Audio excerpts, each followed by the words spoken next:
Ça m'interpelle parce que je réalise qu'en clinique, moi-même, et personnellement les autres chirurgiens et les médecins qui sont dans la clinique doivent faire ce constat qu'il y a une augmentation de la recrudescence d'une bactérie qu'on appelle Helicobacter pylori et qui donne des problèmes au niveau de l'estomac.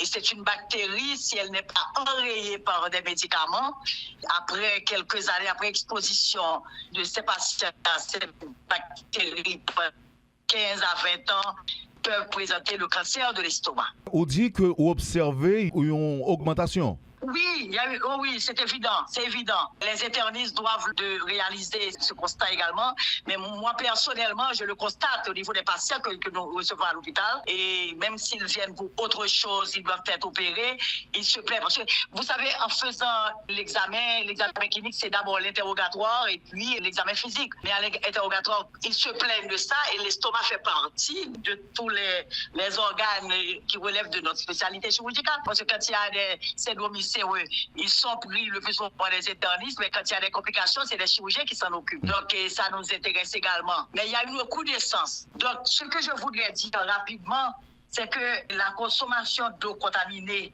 sur des matières fécales indiquées par exemple par la présence de colibacilles et Escherichia coli, c'est un vecteur direct de transmission de la bactérie Helicobacter pylori. Donc l'eau insalubre, souillée par des excréments, permet à cette bactérie dont je vous ai parlé de survivre et d'infecter l'estomac, provoquant des ulcères et des gastrites. C'est un problème. Et ce problème doit être adressé, ce que vous avez présenté comme documentaire sur la question, une réunion par le ministère du Commerce et les gens représentants des entreprises d'eau, ça ne devrait pas être fait de manière seule, sans la présence du ministère de la Santé publique et même du ministère de l'Agriculture. Ce sont ces trois entités qui devraient avoir un pont et s'occuper de ce problème, car ils ont à leur disposition deux outils importants qui sont le laboratoire national et le laboratoire tamarinier à Damiens. Naturellement, avec l'insécurité, à Damiens, c'est déjà pris pour les bandits. Mais c'est un problème qui devrait être adressé par ces trois entités.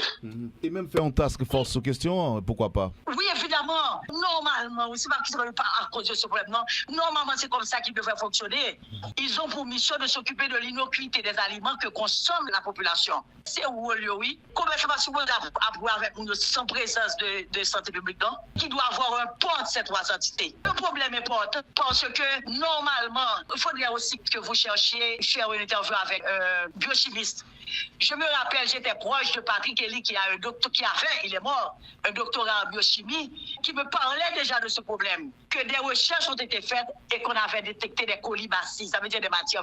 Ce sont les bactéries gram négatives. Le H. pylori est une bactérie gram négative également. On avait détecté ça dans l'eau depuis des années, puisque Patrick est mort il y a quelques années déjà. En plus de ça, l'eau qui doit être utilisée par la population doit avoir naturellement des composés naturels tels que le calcium, le magnésium, le potassium, avec un pH neutre ou légèrement acide, c'est-à-dire un pH compris entre 6,5 et 7,5. Nous avons étudié ça et vous aussi probablement dans vos études classiques.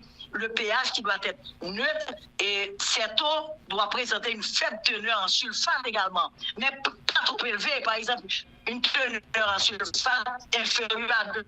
Et en chlorure également. Ça veut dire qu'en dehors de ces bactéries qui contaminent l'eau, même ces entreprises d'eau devraient avoir une évaluation par ces trois ministères. Je me rappelle très bien, Patrick me disait que l'eau, je ne cite pas les entreprises, n'a rien, il n'y a rien là-dedans. Il n'y a même pas ces composés minéraux, ces sels minéraux essentiels. Ça, c'est pour la typhoïde également, qui est un problème dans le milieu, pour les enfants et pour les adultes. Nous avons bourré de l'eau, même de l'eau traitée qu'on a acheté, nous avons bourré si nous le boire. Oui, mais là encore, je ne suis pas biochimiste. Parce que attendez, j'ai Patrick et il t'a dit que même bouillir, faut bouillir, il y a une prévention tout, faut une chloration de chlore là-dedans, mais tout ça, il faut bien doser.